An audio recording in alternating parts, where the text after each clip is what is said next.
හොඳයි යාළුවනේ මෙන්න මේ XL100 TVS XL100 බයික් එක. ඉතින් මේකේ මෙන්න මේ කාලයක් තිස්සේ තියෙන ලෙඩක් තමයි මේ පෙට්‍රල් ඕවර්ෆ්ලෝ වෙනවා. ඉතින් මෙන්න මේ විදිහට බොටල් එකක් දාලා තමයි මේක මේ සැලකිය යුතු කාලයක් පදින්න උනේ. මොකද මේකේ මේ කාබේටර් රිපෙයාර් කිට් එක හොයාගන්න බැරි වෙච්ච නිසා. ඉතින් හරි ඉක්මනට මෙන්න මේ විදිහට මේ සාමාන්‍යයෙන් මේ පෙට්‍රල් ලීටර් භාගයක් විතර දැන් ඉතාලම ඉක්මනට මේකේ පිරෙනවා. දැන් අද කරන්න තියෙන්නේ මේකේ මේ රිපෙයාර් කිට් එක දාගන්න එක. ඉතින් මම මේ පෙට්‍රල් ටැංකියයි මෙන්න මේ කවර් ටික සේනම ගලවලා කාබේටරි ගලවගෙන මේ වැඩේ පටන් ගමු. මම මේ ටික කරගෙන වීඩියෝ එක ඊළඟ කොටසෙන් එන්නම්. හොඳයි යාළුවනේ, දැන් මෙන්න මේ විදිහට අපි පෙට්‍රල් ටැංකිය අයින් කරලා කාබේටරි ගලවගෙන තිනවා. දැන් අපි මේකේ රිපෙයාර් කිට් එක දාගන්න කාබේටරි ඉතුරු ටිකත් ගලව ගන්න ඕනේ. මම ඒ ටිකත් ගලවගෙන වීඩියෝ එක ඊළඟ කොටසට එන්නම්. හොඳයි යාළුවනේ, දැන් මෙන්න මේ ෆ්ලෝටර් වෑල් එක ෆ්ලෝටර් එක මේ ෆ්ලෝටර් එක ඇතුලේ ප්‍රශ්නයක් තියෙනවා. ඒත් පේනවද දැන් මේකේ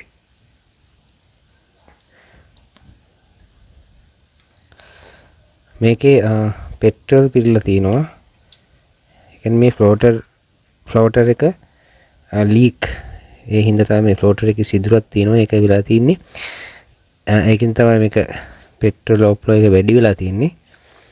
එතෙන්ද ෆ්ලෝටර් එක දාගෙන අපි ෆ්ලෝටර් නීඩල් එකක් දාගෙන මේකේ රිපෙයාර් එක සම්පූර්ණ කරගමු.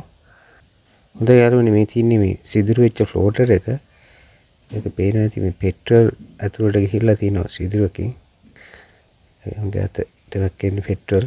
ඒකට ඒකත් ඕවර්ෆ්ලෝ වෙන්න එක හේතුවක්. අනිත් එක තමයි මෙන්න මේ ෆ්ලෝටර් වෑල් එක නැත්තම් ෆ්ලෝටර් නීඩල් එක.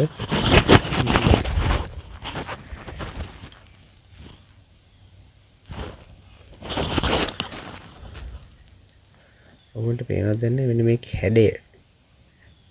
මෙන්න මේ ටිප් එක හැරිච්ච ගතියක් තියෙනවා. ඉතින්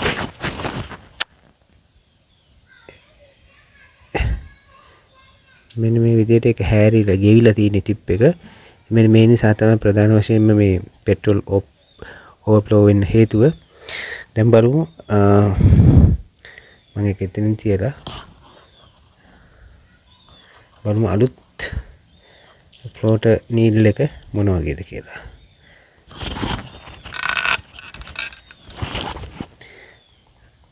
මේ තියෙන්නේ අලුත් ෆ්ලෝටර් නීඩල් එක. දැන් පේනවා ඇති මේකේ හැඩය. මේකේ තියෙන්නේ කේතුවක හැඩයක්. හොඳටම මේ තියෙනවා තනි රේඛීය හැඩයක් කේතුවක විදිහට. නමුත් අරක තිබ්බේ එහෙම නෙමෙයි. වල ගෙච්ච හැඩයක් තිබ්බා. ඒ කියන්නේ ඒක මේ කළු පාට කොටස ගෙවිලා එක මෙන්න මෙහෙම දෙකම එකට තියලා බලාගත්තම පැහැදිලිව පෙනේ.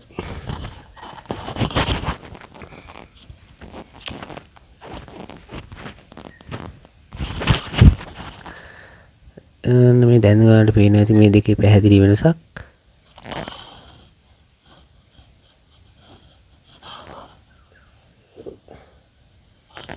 තියෙන්නේ මේ දෙකේ පැහැදිලි වෙනසක් තියෙනවා. අන්න ඒ නිසා තමයි මේ ඕවර්ෆ්ලෝ වෙන්න හේතුව. ඉතින් අපි නීඩල් ටික මාරු කරගෙන මේ වැඩේ ඉස්සරහට කරගෙන යනවා. මම දැන් ෆ්ලෝටර් එකයි ඒකේ නීඩල් එකයි දෙකම දාලා තින්නේ. දැන් පින් එක දාන්න ඕනේ ඒකේ තියෙන.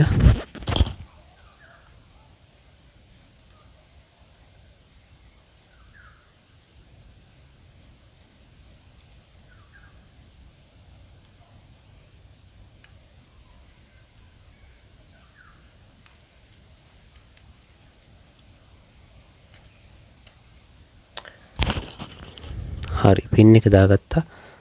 මෙන්න මේ විදිහට මේකේ පොඩ්ඩක්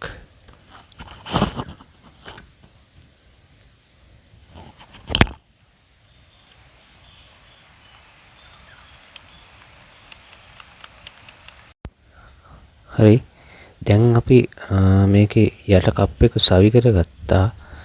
ඊළඟට පෙට්‍රල් ලයින් එක දීලා බලමු ආයිත් අර තිබ්බ විදිහටම ඕවර්ෆ්ලෝ එක වෙනවද කියලා.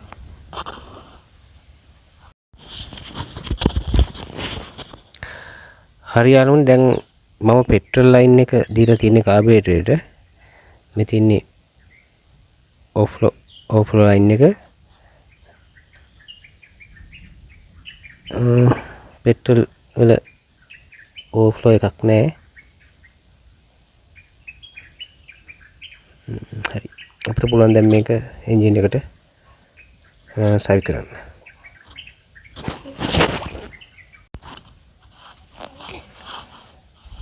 හොඳයි යාළුවනේ දැන් අපි බයිසිකල් එක ස්ටාර්ට් කරලා බලමු. ඔන් කරලා තියෙන්නේ.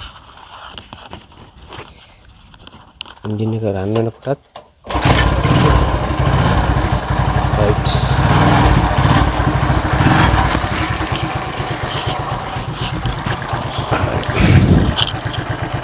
මෙතනින් තමයි කලින් ඕවර්ෆ්ලෝ එක වුණේ. දැන් ඒ ප්‍රශ්නේ නැහැ.